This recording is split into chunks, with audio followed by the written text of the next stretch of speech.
Good morning po sa inyo mga kapatids. Ito naman ang pag-usapan natin.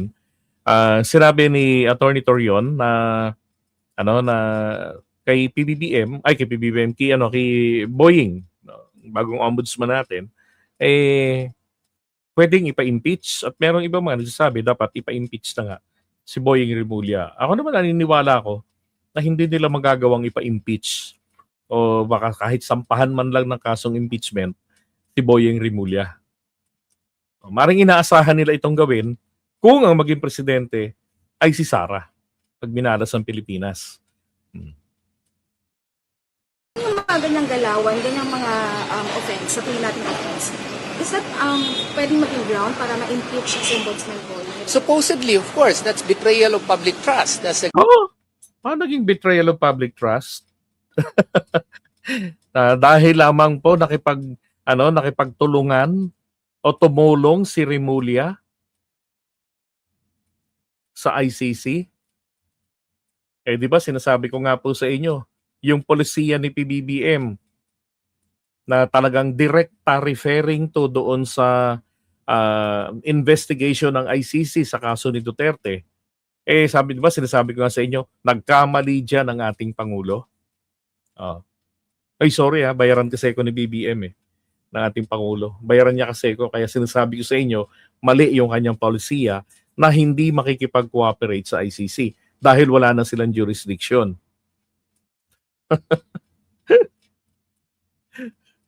Pero parang nabudol kayo dun Diba? Sinasabi ng Pangulo yun, pero ito pala si Rimulya nakipag-cooperate. Ang Department of Justice. Ang DOJ.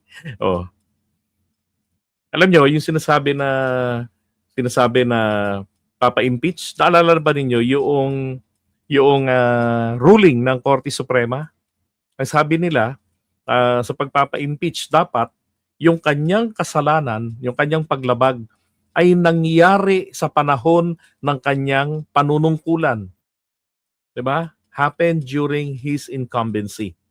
So, ibig sabihin, hindi po mapamagagamit na dahilan yan, yung pakikipag-cooperate niya sa ICC, dahil ginawa niya yun ng DOJ secretary siya hindi naman nung ombudsman na siya. Sino ba ang impeachable official? Ombudsman. Hindi ho ang DOJ secretary. At saka, hindi siya katulad ng level ni Sara na elected as impeachable official.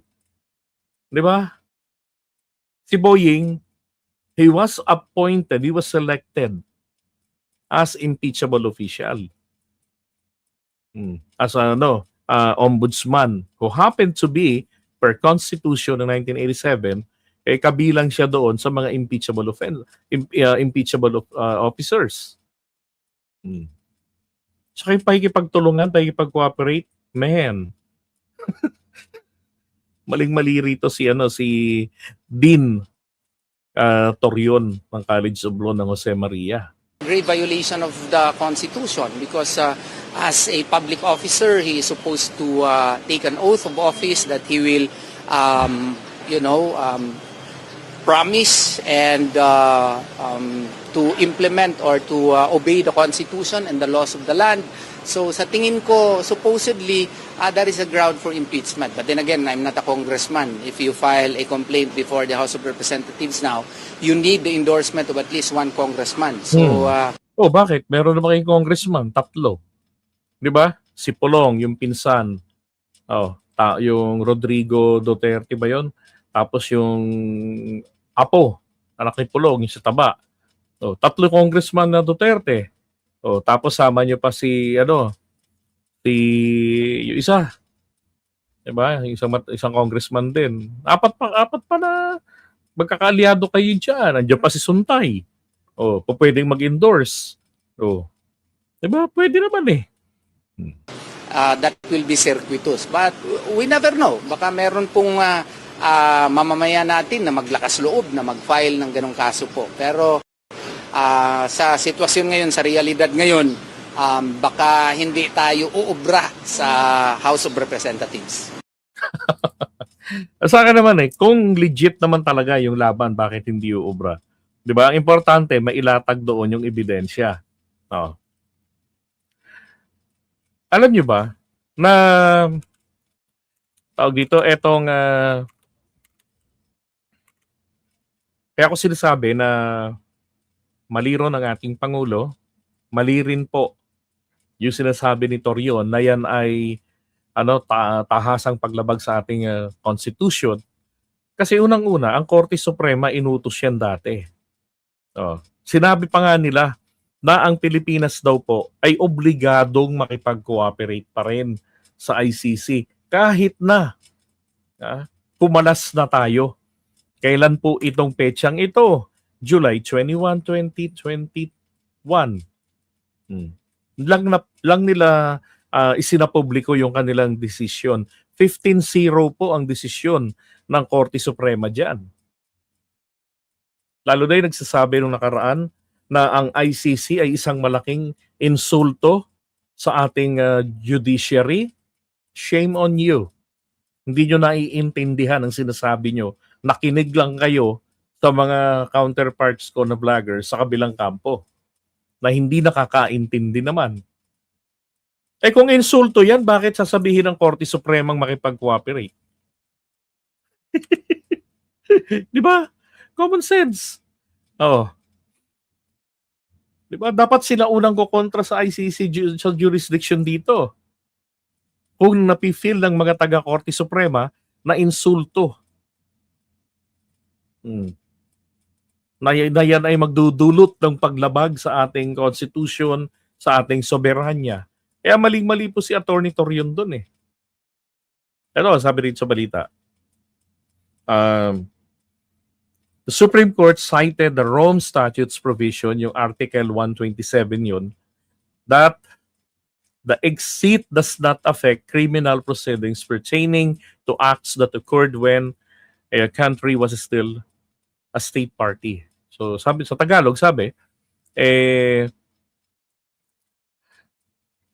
yung pag-alis daw natin base ron sa kumbaga binasihan ng Korte Suprema yung provision ng Rome Statute, yung Article 127 na sinasabi, kahit na yung pasabi pa lang ng pag-alis o yung pag-alis ninyo na magiging ganap after 1 year, hindi nadi-discharge ang isang miyembro sa kanyang obligasyon at wala itong epekto sa anumang mga kasalukuyan na iniimbestigahan ng ICC bago pa maging ganap yung pag-alis.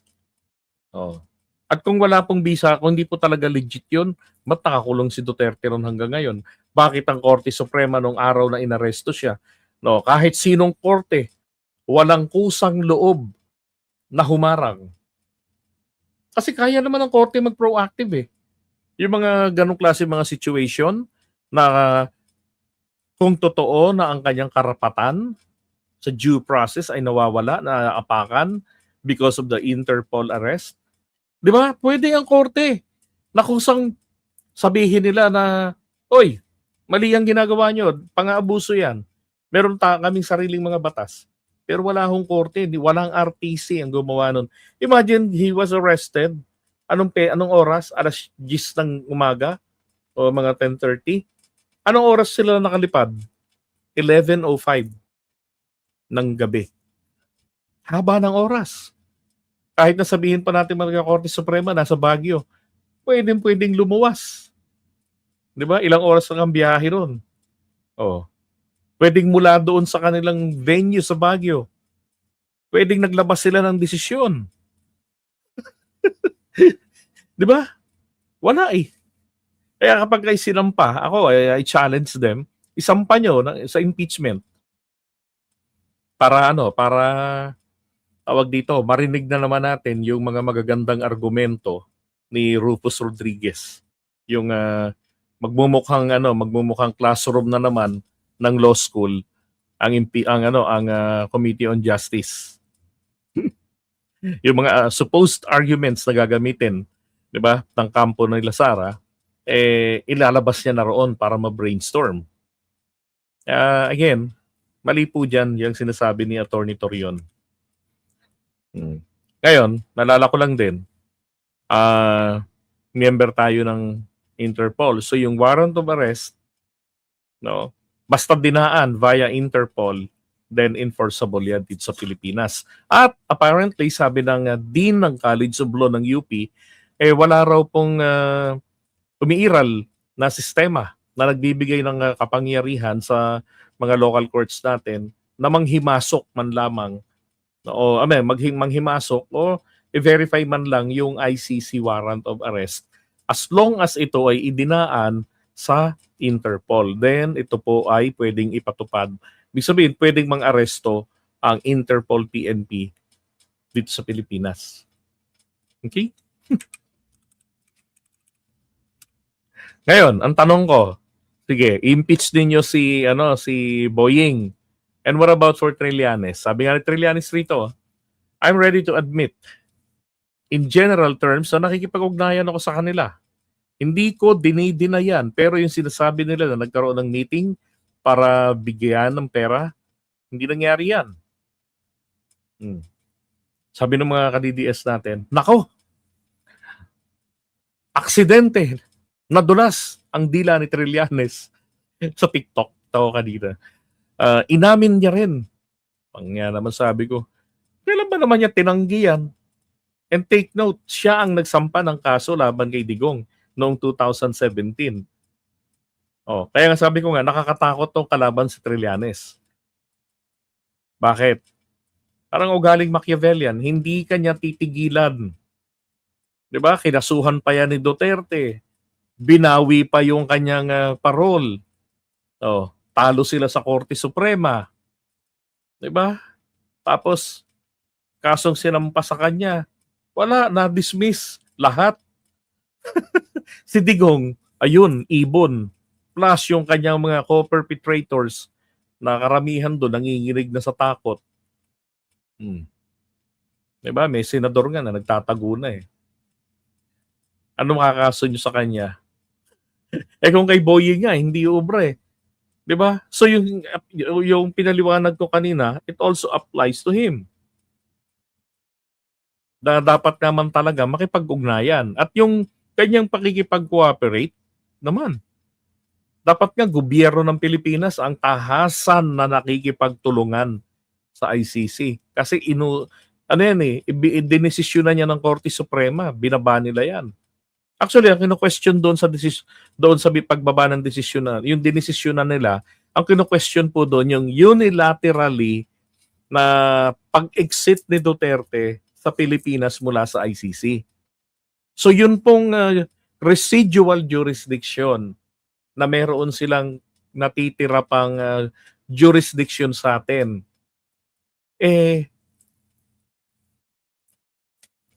Galing ng Korte Suprema yun eh. 'Di ba? Tsaka ito lang din.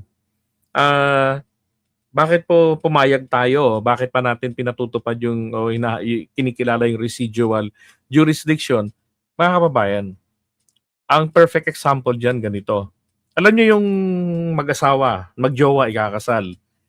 Yung mga mayayaman katulad ni Sharon Cuneta, meron pang iba na yung prenuptial agreement, ibig sabihin, nagkakaroon ng pagkakasunduan yung dalawang magjowa na bago sila mag-isang dibdib, ay nakakontrata na hindi masasaklaw ng ating magiging conjugal partnership yung aking ari-arian. Yung sa'yo, bahala ka sa buhay mo. Kung gusto mong ganun din, di ba? Kung maghiwalay tayo, hindi maapektuhan yun sa i-dispose. Kasi under the law, kapag nasira ang isang relationship, kinakailangan po ay yung mga ari-arian ay i-dispose. So hindi yung maapektuhan. Nung pong tayo'y sumali sa ICC, noong year 2000, panahon na ERAP, nung pirmahan yan, nakasulat doon yung Article 127 na kahit na magpasabi ka na nga alis ka, and it will take 1 year bago ma-finalize, and it does not discharge a member state or state party from the obligation. At kung sakaling umalis na rin naman daw tayo, yung mga iniimbestigahan na nila, yung already under consideration ng ICC, bago maging ganap yung pagkalas, magpapatuloy. Mananatili yung kanilang jurisdiction. At yun ang eksaktong nangyari rito sa atin. Diba? Kaya wala rin silang may kakaso rito kay Trillanes. Yung mga ganitong klaseng tao ang kailangan natin. Matapang, may paninindigan. Di ba? Pero, hindi nang i-EJA. Lumalaban ng diretsyo. Di ba? Hindi ka tataniman ng intriga.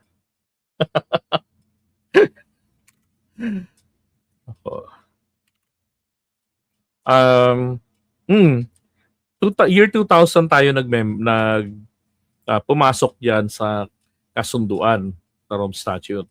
Kaya lang, maraming mga pumitigil, maraming tumututol. Ngayon, nung panahon ni Pinoy, eto sila PBBM, senador noon, kabilang siya ron sa mga pumirma para sa ratification para magkabisa na rito yung Rome Statute o yung ICC. At noong November 1 nga, naging member tayo niyan, naging ganap yung membership natin. Imagine 11 years, ganun kakupal ang mga Pilipino. 11 years, di ba? Ganun kalala ang politika natin dito. At isa pa nga si Harry Roque, ang nagsusulong yan na dapat yan i-ratify.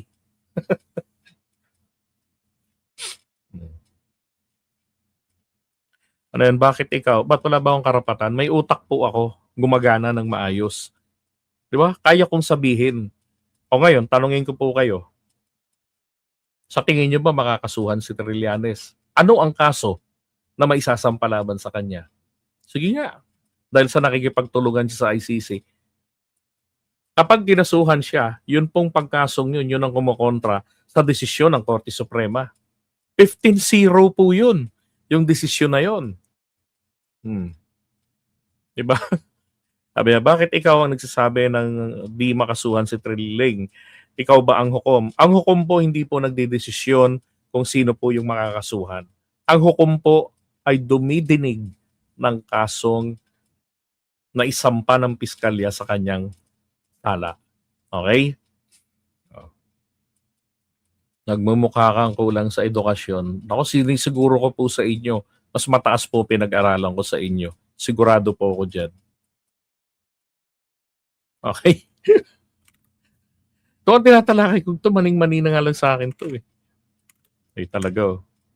Ayan impeachable officers. Balikan lang natin si Ombudsman kasali doon. Diba? Para grounds for impeachment, culpable violation of the Constitution. Ito yung alam mo na labag naman sa batas na, labag sa Constitution, pero patuloy mo pa rin ginagawa. Ibig sabihin, bugado ka, titulado kang tao, may alam ka sa batas. Diba? Tapos marami ng mga public opinion or mga legal opinion, pero tinuloy mo pa rin. That's culpable violation of the Constitution.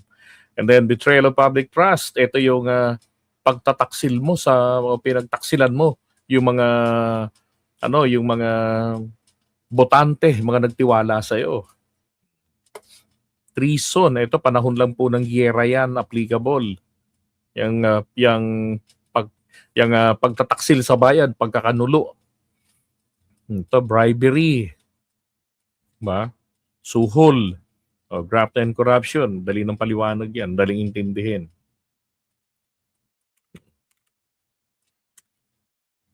Yan tandaan nyo yan, i-research nyo yan. Ito naman pag-usapan natin. Wala naman talagang may kaso mga Duterte kay Sentry. Iyak na lang kayo mga panatiko ni Mang Kanor. Totoo po. Diba wala naman talaga silang bakaso . Kaya kahit na kung ano-ano na lang maisipan, bawiin yung kanyang yung kanyang parol. Ano nangyari? Di kong din ang napahiya. Mismo yung Korte Suprema, yung mga inappoint niya na mga justices ang bumara sa kanya. Sinabi nila, legit yung kay Trillanes. Di wala na silang magawa. Tapos yung 15-0 decision ng Korte Suprema, na merong tinatawag na obligasyon ng Pilipinas na makipag-cooperate kasi meron silang residual jurisdiction dito dahil po yun ay dati nang naka-stipulate bago pa tayo pumasok naka-stipulate sa kanilang terms bago pa tayo sumali sa ICC. Na kahit na kumalas kayo, pag kami meron ng iniimbestigahan, 'di ba? Mananatili yung aming jurisdiction. Hindi na lang namin kayo pwedeng imbestigahan sa mga insidente beyond your exit date. Oh.